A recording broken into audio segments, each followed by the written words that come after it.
டே 25 of உருப்படி series. இன்னும் நம்ம உருப்புறதுக்கு இன்னும் 5 days மட்டும்தான் இருக்குது. Let's wait and watch. சிரிப்பு.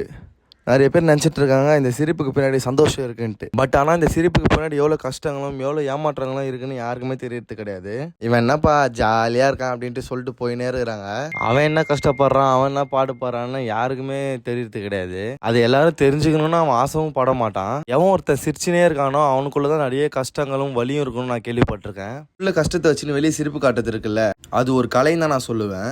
ஸோ காய்ஸ், சிரிச்சினே இருக்கவங்ககிட்ட ஜாலியாக இருக்கேன்னு சொல்லிகிட்டே இருக்காதீங்க. அவங்ககிட்ட உட்காந்து பேசுங்க. அப்போ தான் அவன் கஷ்டம் புரியும். நீங்களும் புரிஞ்சுக்கோங்க, நானும் புரிஞ்சுக்கிறேன். அதுக்கு வரேன். அதில் ஏன்ச்ச உடனே ப்ரஷ்லாம் பண்ணிவிட்டு காஃபி குடிச்சிட்டேன்.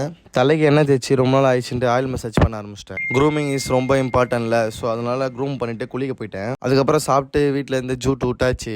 ஜூட் ஒர்க்லாம் முடிச்சுட்டு என் ஃப்ரெண்டு வீட்டுக்கு போனோம். என் ஃப்ரெண்டு வீட்டுக்கு போயிட்டு நானும் என் ஃப்ரெண்டு ரீல்ஸ்லாம் பண்ண ஆரம்பித்தோம். அந்த ரீல்ஸை போஸ்ட் பண்ணிவிட்டு மறுபடியும் வீட்டுக்கே திரும்பி வந்துட்டேன் ஃப்ரெண்ட்ஸ். இதோட உங்களை நாளைக்கு சந்திக்கிறேன். அது வரைக்கும் உங்களிடமிருந்து விடைபெறுவது பிலு விலாக்ஸ். Stay tune.